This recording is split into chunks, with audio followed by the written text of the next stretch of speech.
Saa 7 saa za Afrika Mashariki. Karibu katika taarifa za Matukio Mtambuko awamu ya saa 7, tukufahamishe taarifa ambazo zinazidi kujiri na zile ambazo zinatarajiwa kujiri. Wanakwetu wananiita Joashua Nsare. Moja kwa moja, kamati ya Seneti ya kuchunguza matukio yaliyopelekea mauaji ya Shakahola inakutana na viongozi wa kidini ama wa dini mbalimbali Ijumaa kwenye bunge la Seneti. Kamati hii ikiongozwa na seneta wa Tana River Danson Mungatana imewataka viongozi hao kutoa maoni yao kwa mwelekeo unaofaa wa kupiga msasa makanisa. Hata hivyo, baadhi ya viongozi hawa wamependekeza kuwa makanisa yanapaswa kufanya msasa wenyewe.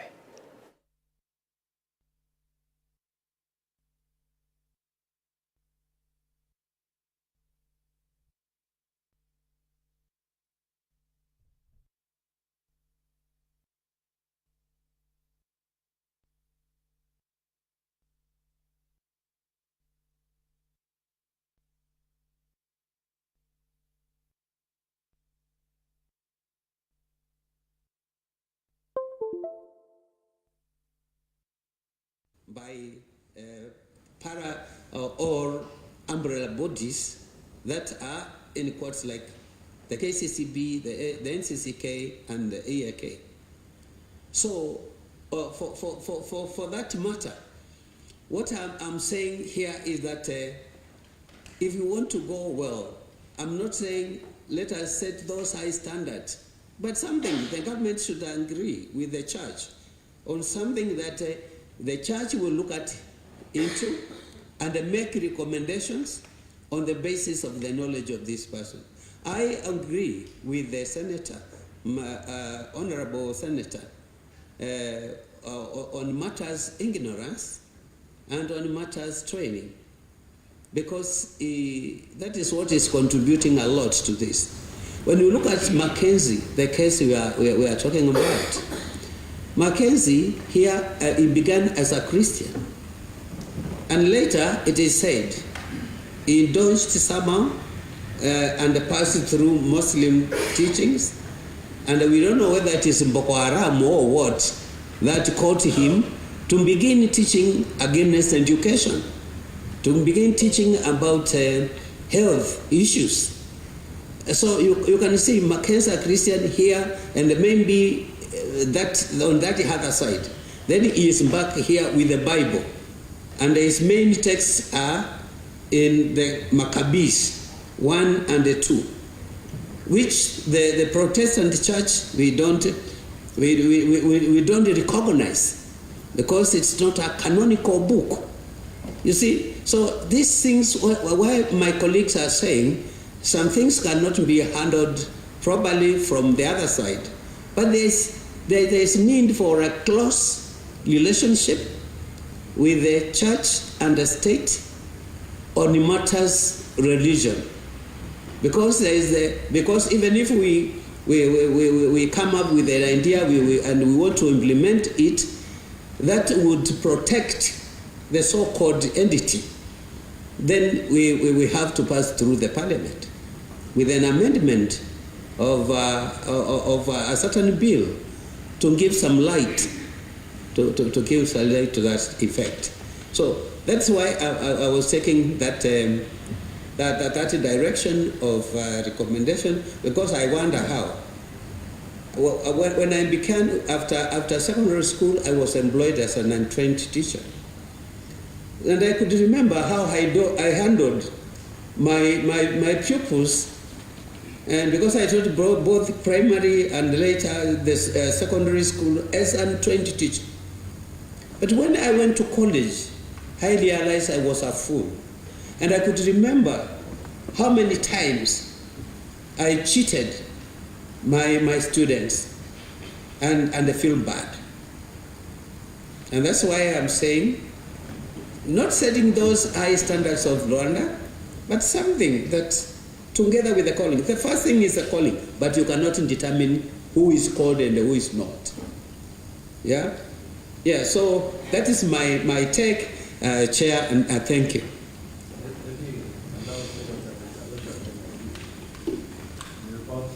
Finish. Yeah, thank you, Chair. Chair, what I wanted to say is First, Islamic doesn't teach people not to go to school, neither not to I said Boko Haram. Oh, Boko Haram, huh? Okay. Boko Haram is a... Okay, I agree. Now, my question is that act of Attorney General, nobody has answered me. Do you think we should reinstate that act with amendments?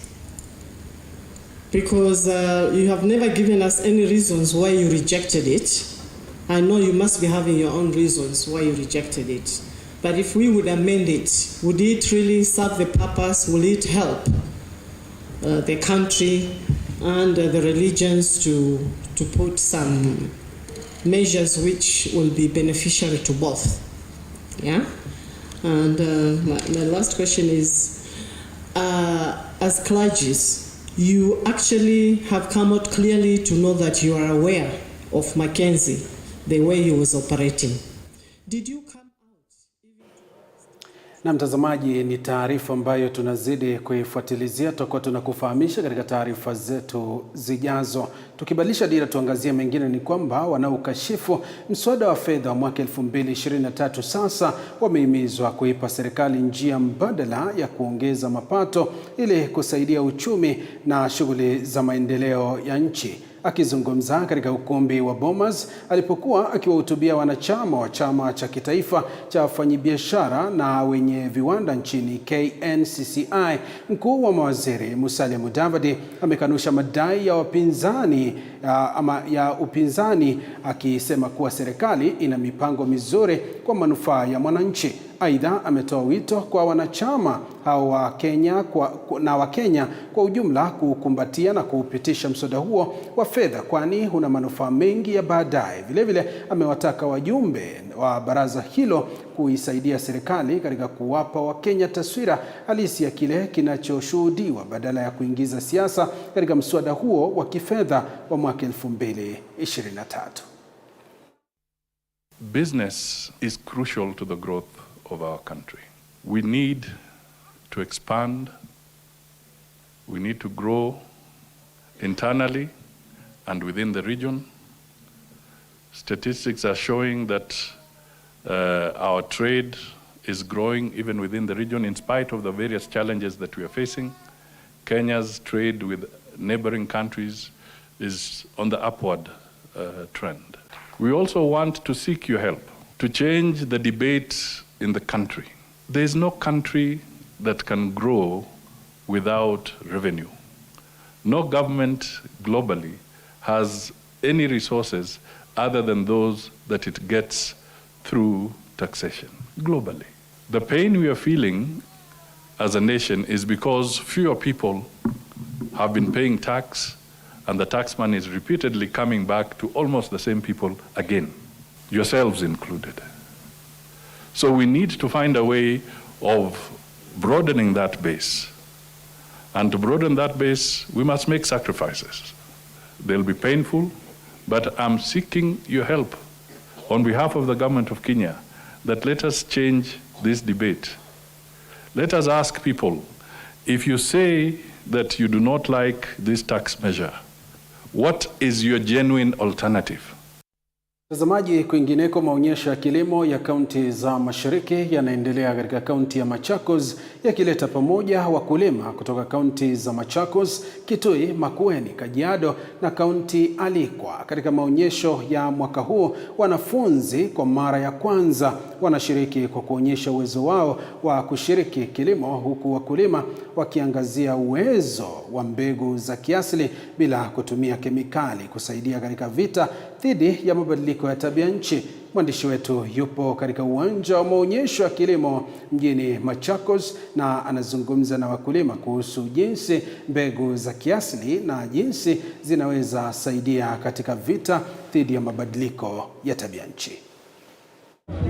Naam, shukran sana mwenzangu hapo studio. Maonyesho ya kilimo hapa katika kaunti ya Machakos ambayo inaleta pamoja kaunti 5 na bila shaka kuweza kupata hadhi ya kitaifa kwa mara ya kwanza kuwa maonyesho ya kitaifa ya kilimo ya kaunti za Mashariki. Na hapa nimeweza kufika ili pia nami kuweza kujifunza na kuweza kujua mambo ambayo yanatokea. Lakini swala nzima limetokea ni kuhusiana na swala la mabadiliko ya tabia ya nchi. Na hapa nimefika katika kibanda hiki kuweza kuzungumza na wakulima ambao bila shaka hawatumii kemikali, yani hawatumii chemicals katika kilimo chao, na pia wanatengeneza mbolea ambayo ina kemikali ili waweze pia kutuelimisha mawili matatu katika maonyesho ya kilimo ya mwaka huu. Kwanza kabisa, kaka, karibu. Unaitwa nani? Naitwa Emmanuel Kiplangat Kileti. Nafanya kazi na shirika la C-Shape ambayo ni Community Sustainable Agriculture and Healthy Environmental Program. So kazi yetu mingi tunafunza wakulima kuhusu jinsi ya kutunza shamba mpaka kutoa mazao mazuri bila kutumia kemikali. Sile tunaita kilimo hai. Yeah, so njia number 1 tunafanya, tunachunga mchanga. The way to grow the soil, we are using compost, whereby we take back everything from the farm. So one of the ways of composting is doing farm composting, whereby we use the worms. Sasa hawa ni minyoo. Hawa ni minyoo lakini wenye wanachunga shamba. So hawa minyoo tunalisha na vyakula ya shamba. They feed on waste. Any waste, kama umekata chakula yako, mboga, any greens. Na hiyo mboga, hiyo vyakula ikisha kwa hivyo tunarudisha shamba kama mbolea. Alafu tunachukua tena maji yake ambayo itakuwa good foliar fertilizer yenye tunapiga shamba, inaenda kuboost zile mimea yako kwa shamba. Yeah. Na inasaidiaje katika kusaidia mabadiliko ya tabia nchi, climate change? So the first thing it is in climate change is that it grows the soil. It conserves the water in the soil. It makes the soil to be good for plants. Like after conserving the soil, you can grow your crops, you can grow your trees without any complication. Yeah. Asante sana. Huyu ni mmoja kati ya wakulima ambao wameweza kufika hapa. Pia nina mkulima mwingine hapa, wana mimea ya kiasili. Nimeona kuna matunda ambao mmeshika, yale matunda ya kiasili ya kitambo yapatikani. Sijui haya matunda yanasaidiaje katika kuweza katika vita dhidi ya mabadiliko ya tabia nchi na kuweza kuhifadhi ya kiasili. Hii matunda inaitwa gooseberries yenye inasaidia reduce blood pressure, diabetes na kuosha sana mwili ya binadamu. Inasaidia sana kufanya mwili ya binadamu inakuwa strong, inasaidia sana kufanya mwili ya mwanadamu kukua na nguvu mingi katika mwili yake. Bila shaka ni moja kati ya matunda ambayo yanapatikana. Pia hapa kuna mboga za kiasili. Mnasema kwamba kilimo cha sasa lazima utumie kemikali ndio ziwe mzuri, lakini zile za kitambo hazipo. Wewe hivi unatuambiaje kuhusiana hizi bila kemikali? Kwa kusema kweli, bila kutumia kemikali tunakuza hizi mboga na zinakuwa kama vile mnaziona. Tunatumia mbolea tu, na kama ni dawa, tunatumia dawa ya kujitengenezea. Hatuendi kwa maduka kununua dawa. Tunatengeneza dawa za miti na tunakuwa na mboga nzuri kama hizi. Na unapozungumzia dawa za miti ambazo hazina kemikali, zinafanya kazi aje? Maana watu wamezoea kilimo sasa hivi lazima uke fertilizer una nini, mbolea ya kisasa ndio uweze kupata mavuno ya kutosha. Compost manure inakuwa nzuri sana kwa mboga, kwa mimea yote ambao unapanda. Alafu sasa kama ni fertilizer, kuna moja ambayo imetengenezwa hapa ambayo imetengenezwa organically. Na hiyo fertilizer inasaidia sana kwa kuweka kwa mimea, alafu inakuwa mzuri kwa mboga. Organic fertilizer. Naam, asante. Wanasema kwamba unapotumia bidhaa hizi ni kwamba hazina mbolea ambayo ni ya kemikali. Vile vile bidhaa hizi ni kwamba zinakusaidia, pia zinasaidia ule mchanga na munyoko wa uchanga unapata kwamba ufanyiki. Bwana Kioro Ngunjiri kutoka Pelham Kenya yuko hapa pia, nataka kuzungumza na mimi. Kioro Ngunjiri, nyinyi mashirika 57 mnayasimamia kufanya kilimo ambacho kitumii kemikali. Mbona tunawahimiza wasitumie kemikali? Kwa sababu ya kwanza, yale madawa yanadhuru mchanga, yanadhuru afya na mazingira kwa ujumla. Ya pili, yana gharama. Yale madawa ambayo tunatengeneza kwa kilimo hai hayatumii madawa, na pia chakula ambayo inatoka pale ni chakula ambayo itakusaidia kiafya. Hakuna ile mambo ya saratani, hakuna mambo ya kisukari. So kilimo hai ndio njia ambayo tunataka tuende, na tunahimiza wakulima wetu na wakulima wale wengine na pia washikadau na pia watunga sheria waweze kujua kilimo hai ndio kilimo ambayo itasaidia Wakenya na watu wote kwa hii nchi. Naam, asante sana. Huyu ni Kioro Ngunjira. Mimi hapa nimepata haya matunda, sijui nitaonja, nisikie raha duniani ama itakuwaje. Na pia kuna nyanya ambazo ni za kiasili. Hizi nyanya najua wengi wazikumbuki, lakini bado zingalipo. Unaweza unaonja ukasikia utamu duniani, Ndio mambo yalipo katika maonyesho ya kilimo ya mwaka huu hapa katika kaunti ya Machakos. Bila shaka mimi nakuregesha studio, mimi ni Nicholas Mbai. Naam, shukrani sana Nicholas Mbai ukionja utamu wa nyanya katika maonyesho hayo. Mtazamaji, ni taarifa ambayo tunazidi kuifuatilizia, tutakufahamisha. Tukizidi kusonga mbele, naibu wa rais Rigathi Gachagua leo amefungua kongamano la siku 2 la wadau wa kahawa katika kaunti ya Meru. Mkutano huo uliopangwa umewaleta pamoja wadau katika sekta ya kahawa, wakulima wa kahawa na viongozi katika eneo la Mlima Kenya ili kujadili mageuzi ya muda mrefu yatakayoboresha faida ya kilimo cha kahawa nchini. Naibu rais amesema sekta ya kahawa imekumbwa na madalali, ambapo ametoa onyo kali kwao kuwa wakulima hawatahangaishwa tena katika uongozi wa serikali ya Kenya Kwanza.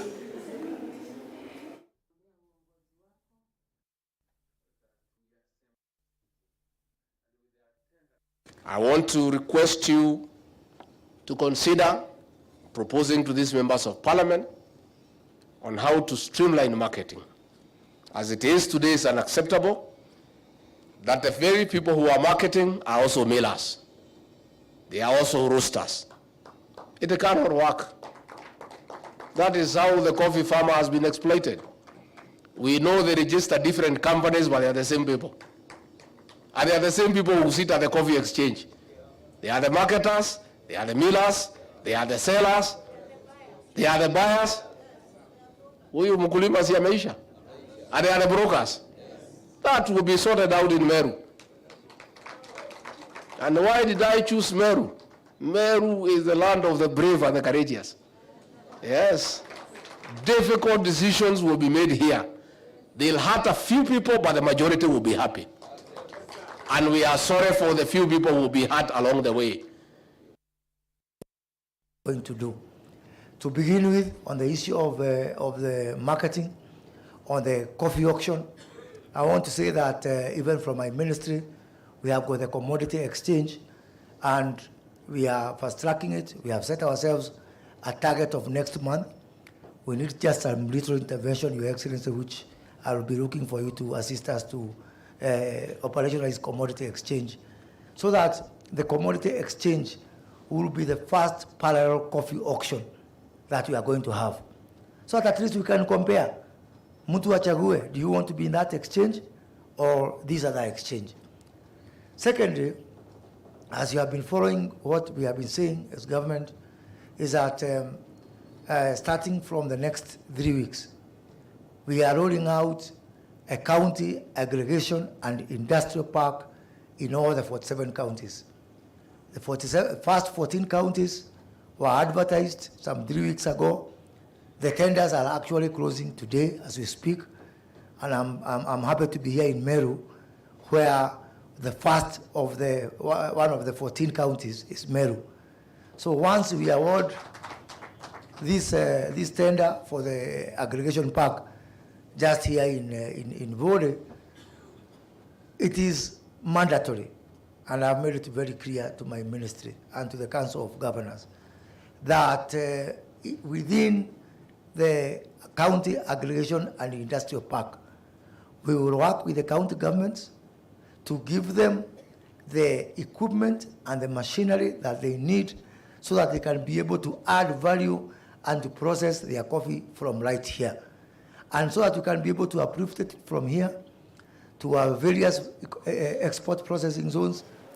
Na mtazamaji, tusalie katika masuala hayo ya kilimo, na hivi sasa tunaungana na mwandishi wetu kutoka kaunti ya Meru, John Java Kiani, ambaye anazungumza na mwenyekiti wa kamati ya kilimo katika bunge la kitaifa. John Java Kiani, wapo unanipata na kupokeza usukani, hebu tutaarifu ni yapi yanajiri katika masuala ya kilimo.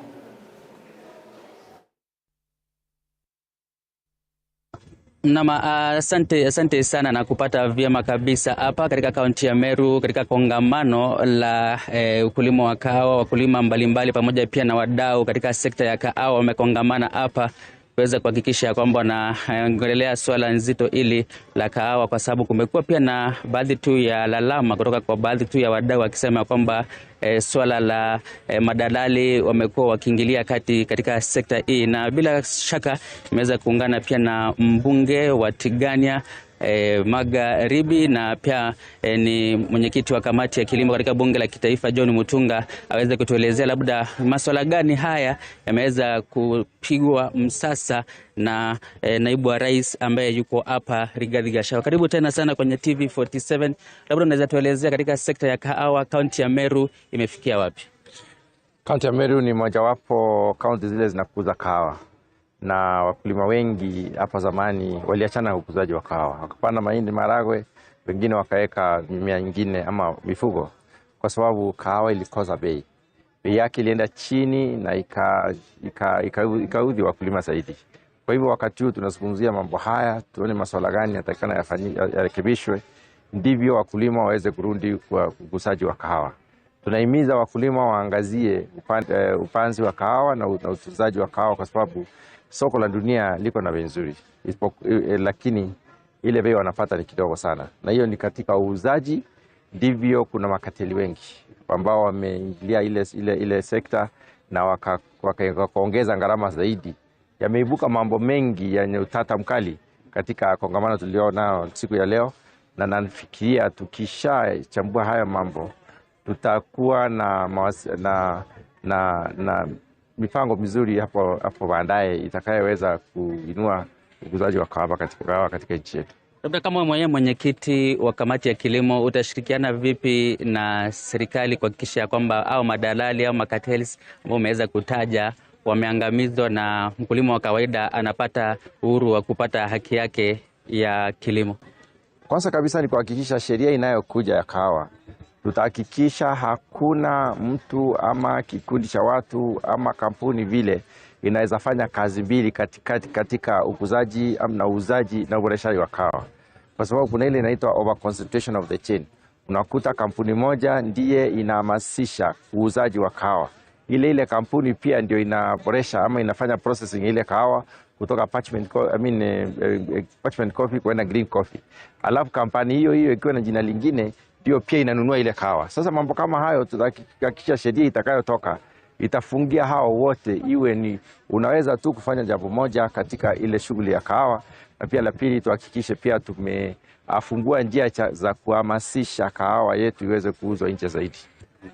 Nashukuru sana kwa kuzungumza na TV47. Huyo amekuwa ni mwenyekiti wa kamati ya kilimo katika bunge la kitaifa John Mutunga, ambaye pia ni mbunge wa Tigania Magharibi, akiweka wazi kwamba basi vita ishaanza kwa madalali wa sekta ya kahawa ili kuhakikisha kwamba soko la kahawa katika taifa hili linadumishwa ipasavyo. Kutoka hapa kaunti ya Meru sina la ziada. Jina langu ni John Java. Kenya kwako Joashon Sare kwa mengi zaidi. Na shukran sana John Java Kiani, ukitujia mubashara kutoka gatuzi la Meru kutufahamisha masuala ya kilimo. Hivi sasa mtazamaji, haraka upesi ni kupeleke kaskazini mwa bonde la Ufa, na ni kwamba waziri wa usalama wa ndani Profesa Kithure Kindiki muda mfupi uliopita aliongoza mkutano wa viongozi wa dini, siasa na wa jamii kutoka kaunti za Elgeyo Marakwet na Baringo katika shule ya msingi ya Dira, eneo bunge la Tiaty. Kindiki amesema kuwa elimu ni ya maana haswa katika kaunti 6 za kaskazini mwa bonde la Ufa zilizoathirika na utovu wa usalama. Baadaye Kindiki anatarajiwa kuzuru maeneo ambayo shule zilizoko kaunti za Elgeyo Marakwet, Baringo na Pokot Magharibi zinanuiwa kuendeleza masomo kwa watoto kutoka maeneo tofauti ili kutokomeza uhalifu na ujambazi katika eneo hilo. Waziri huyo atazungumza katika mkutano wa baraza katika eneo la Chesogon katika mpaka wa kaunti za Pokot Magharibi, Elgeyo Marakwet na Baringo. Amani ya kudumu inaenda kupatikana katika sehemu hii.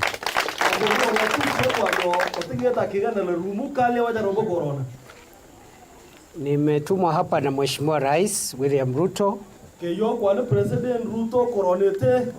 Ameniambia nikae hapa mpaka nihakikishe hii shida ya watu wetu hapa imeisha milele na milele. Na vile vile hakuna jamii ambaye ni nzuri 100%. Kila jamii wale watu wengi ni watu wazuri.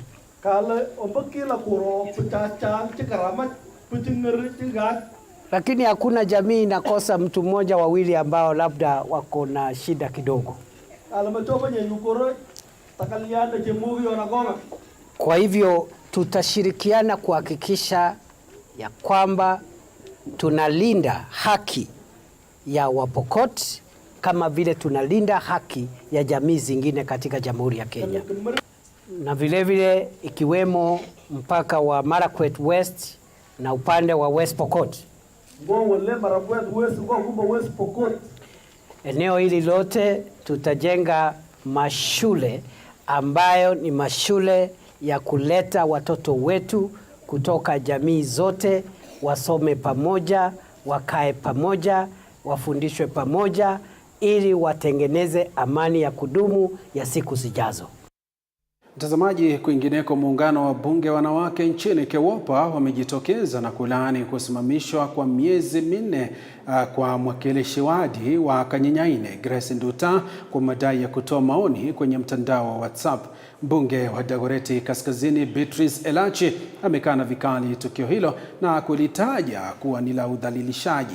Ametoa wito kwa mamlaka husika pamoja na jukwaa la baraza la kaunti hiyo kumrejesha mara moja Grace Nduta, la sivyo huenda ikawalazimu kuchukua hatua za kisheria ili kurejesha haki zake. KEWOPA pia imesisitiza kuhusu umuhimu wa uhuru wa kujieleza ambayo ni haki ya kimsingi ya binadamu iliyoangaziwa katika katiba nchi, ikieleza kuwa kuwanyima haki hiyo kunaweza kukashusha maendeleo ya wanawake kufanya usawa wa kijinsia nchini. KEWOPA condemns the suspension of the Murang'a MCA Honorable Grace alias City Nduta over the alleged message criticizing colleagues. The Kenya Women Parliamentary Association KEWOPA today joins fellow women legislators in condemning the 4-month suspension of Grace City Nduta, MCA Kanyenyaine Ward, over alleged WhatsApp comments which led to her being summoned for disciplinary. Women leaders, but also depict intimidation on the female MCA. KEWOPA strongly decries this act as it is unjust and not only violates her freedom of speech, but also sets a dangerous precedent for the stifling of dissent and open discourse within our democratic society. Association, we are here in solidarity with Honorable Grace City Nduta, and we want to condemn very strongly what the Assembly has done. It is discriminatory and it is a violation of her rights. And we want to say that as the women members of Parliament, we are actually very vigilant and we will not allow such a thing to happen. Not in Murang'a, not in Homa Bay, not in Kisii, not in Mombasa. We will not allow it to happen.